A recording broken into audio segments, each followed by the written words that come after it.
యేసుక్రీస్తు నామములో మీకు హృదయపూర్వకమైన వందనాలు తెలియజేస్తున్నాం ప్రియమైన వాళ్ళారా.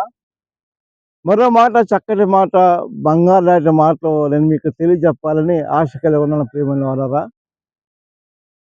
సర్వసాధారణంగా మనం ప్రతి మతస్థుడు కూడా ఏదో భక్తి చేయాలని ఆశ కలిగి ఉంటాడు. ఎందుకండి మీరు భక్తి చేస్తున్నారు అంటే, ఏముందండి, ఉన్నంత వరకు హ్యాపీగా ఉండాలి, ఉన్నంత వరకు అప్పు లేకుండా ఉండాలి, శాంతి సమాధానం కలిగి ఉండాలి, చనిపోయిన తర్వాత ఆ పరలోకానికి వెళ్ళాలి, ఆ స్వర్గానికి వెళ్ళాలని మేము భక్తి చేస్తున్నాం అంటారు. చాలా మంచిది, అది చాలా మంచిది ప్రేమల వాళ్ళరా. అయితే నువ్వు భక్తి మీరు ఏ విధంగా చేస్తున్నారు భక్తి అన్నది కాస్త ఆలోచించండి ప్రేమల వాళ్ళరా.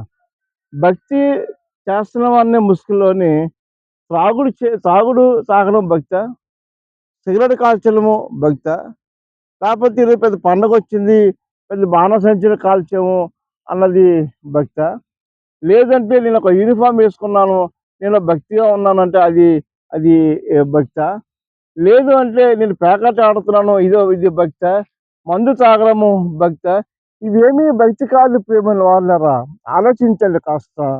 ఇవన్నీ భక్తి కాదు. నిజంగా మీకు భూమి మీద శాంతి సమాధానము కావాలన్నా, చనిపోయిన తర్వాత స్వర్గానికి వెళ్ళాలన్నా, భూమి మీద మనం మంచి పనులు చేయాలి ప్రేమల వాళ్ళరా. మంచి పనులు చేస్తేనే మీరు అనుకున్న గమ్యానికి మీరు చేరుకుంటారు. భక్తి పేరుతోటి అనేక రకమైన చెడు కార్యములు తెలిసిండి కూడా మీరు చేస్తున్నారు.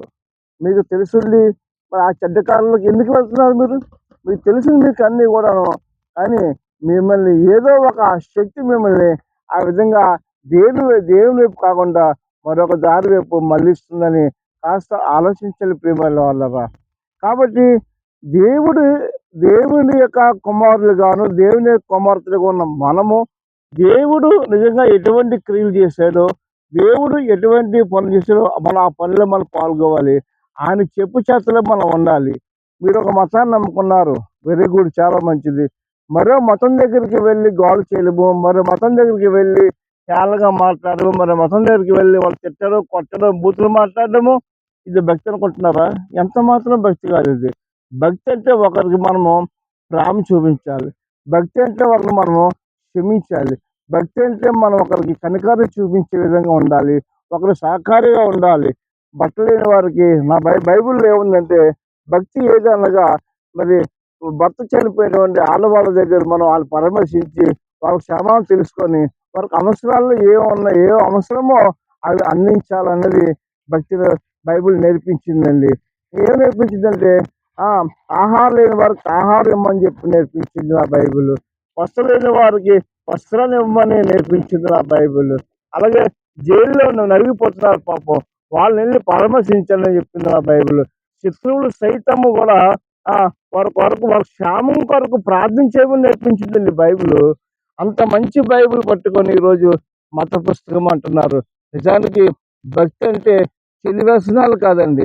భక్తి అంటే దేవుడి మనసులో ఉన్నటువంటి ఆ యొక్క కోరికను, దేవుడు ఎటువంటి మంచి పనులు చేశాడో, ఎటువంటి మంచిని మనకి బోధించాడో, మంచి వైపు మనం వెళ్ళాలి తప్పించి కొంతమంది పాపం మరి వేరే రూట్లో వెళ్తున్నారు.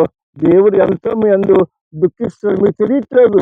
అయ్యో నా ప్రియబిడ్డలు, మరి నేను ఏ పాపం లేకుండా జీవించానే, అయ్యో నేను నా బిడ్డల్ని కన్నానే, వాళ్ళు ఎందుకు చెడు పిల్లలు వెళ్ళిపోతున్నారు, భక్తి ముసుగులో అనేక అడ్డదారులతో తొక్కుతున్నారు అని దేవుడు ఎంతో బాధపడుతున్నారు ప్రియమైన వాళ్ళ.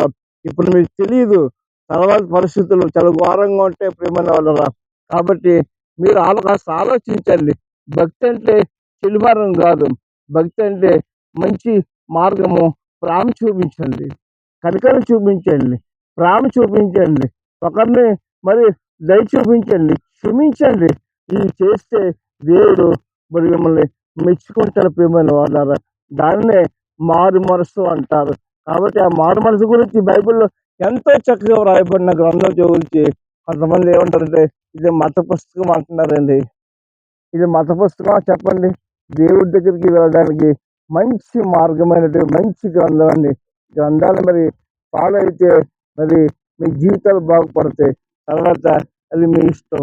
దేవుడు మిమ్మల్ని, మీ కుటుంబాలు, మీ పిల్లలను దేవుడు దీవించి నడిపించును గాక. ఆమేన్.